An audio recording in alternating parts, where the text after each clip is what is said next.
What is up, guys? Wraec is here with a new video, and today, well, my crystal beetle doesn't look very healthy.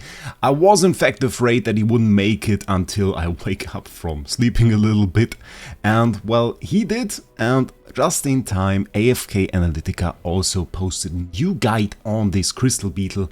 A pretty interesting guide. I tried the team, was pretty successful with it, so I wanted to share that with you guys, share the guide with you guys, and let you know how you can get top scores on the boss. I in fact managed to get, what was I? Place 12, so pretty good. 30 million damage, which is by far the highest damage that I did yet. I did 2 attacks already with the team. Tried 2 different things.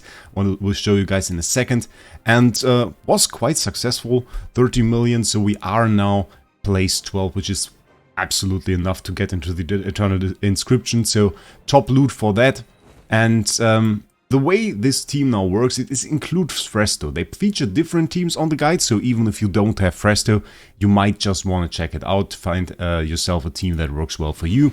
But still, on the guide, there is a top team including Fresto, and I can show you guys just that. So this is basically the guide, Primal Lord Crystal Beetle Guide by AFK Analytica. I'll put you the link down in the description, and they basically feature everything. They show you guys the ultimate and give you guys a certain guide on what you want to avoid, what you want to do, and then they go to the team suggestions, and the first team is the meta team.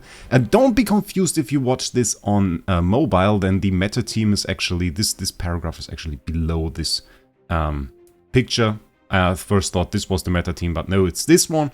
And this team is fairly interesting. It features Fresto, so you can see we have Fresto here at the front. We have Smokey fairly far to the side, which is quite good actually, because it's still enough to cover the whole area of the boss, so you can really do that. Doesn't have to be in the middle in this boss fight. Then we feature Rainier for some extra damage buff and also some more survivability for Corrin, which makes him actually super tanky. Evocation spell, the artifact, quite good, was used before. And then we have Coco in there for the extra survivability, because as you know, towards the end of this boss fight, his hits become quite insane and will be a bit tough to survive. But this is of course the intention of those bosses. Intention is the more you damage them, the more damage they deal, and then eventually they will nuke you. There is another team. I tried this one as well, was also quite successful. Was a bit worse though than the Fresto variant. This one with Thorin there, also quite good. And then they had some extra ones here that you also can use. So if you will definitely find the team in this guide. All of those, this was basically made by InSeason and Zebo and written by Bay. So the all AFK Analytica people were in here. Pretty nice. By the way, sub to Zebo, great dude. Had a podcast with him, was quite fun, can definitely recommend. But let's hop back into the game and actually check out this team and what it can do. So we are now place 12. Let's see if we can maybe even get better damage out of it. So this is actually set up a bit incorrectly, because I tried a few things myself. I wanted to play around a bit with the positioning of the Fresto, because with Fresto the thing is, depending on the position of his illusion and the heroes behind those, you get different buffs. So basically the hero that is positioned behind Fresto gets energy speed recovery by 14%, and the hero that is behind the illusion gets 14 damage reduction. And what they recommend in the guide is to put Coco behind the illusion. So that will actually give her the damage reduction buff. I tried that as well, worked very well. Also tried with the energy speed recovery. And also had some success with that, so she survived either way. I think energy speed recovery, if you have some attacks, is also worth trying, but they put a lot of effort into this, and survivability on Coco is definitely king. The reason this Smokey is not positioned here to gain the buff is actually you want to have max uptime on all of those things, and if you position him a bit further to the middle, he will actually get hit by the boss and then get stunned, and then actually his buff won't be active throughout the fight. We will now attack. Let's see if we can get another high score. So let's go.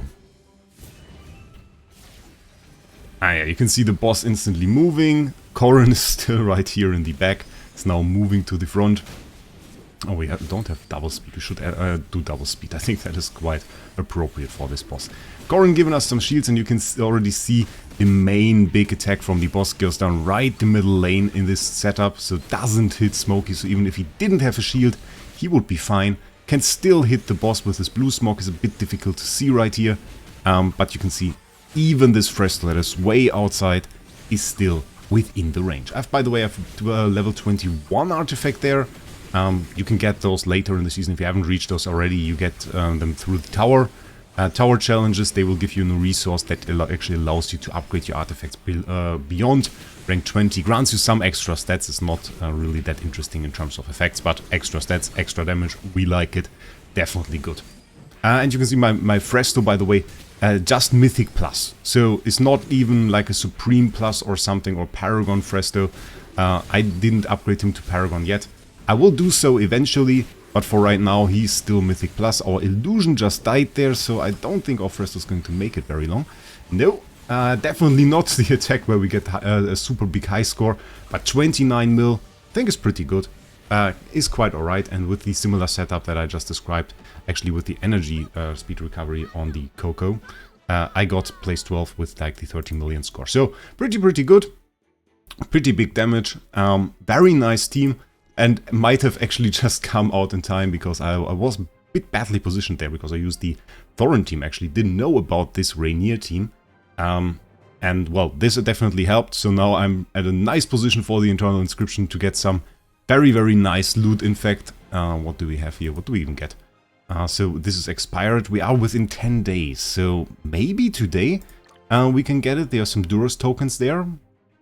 1000 gems and the title Beetle Slayer. And then in the district ranking, it's 1 to 20. So if I'm in the 1 century, it's actually 20 Twilight Essence. It's not bad if I fall out of the top 21. But I just want to make sure I want to make sure I put this guide out, because this guy on my server at least, yeah, 7%, so won't make it very long, I guess. And maybe on your server it's the same, so make sure you get your attacks in. And maybe still make sure to keep an eye on it and attack him as late as possible, because you want to get as much of the AFK resources of all the training manuals so that you can get a super high resonance level to get all the stats that you need to attack this boss. Beyond that, I think this boss was quite interesting, was quite the good boss overall. Some of the mechanics were a bit confusing, but I liked the big nuke. I liked that the positioning in this boss was very important.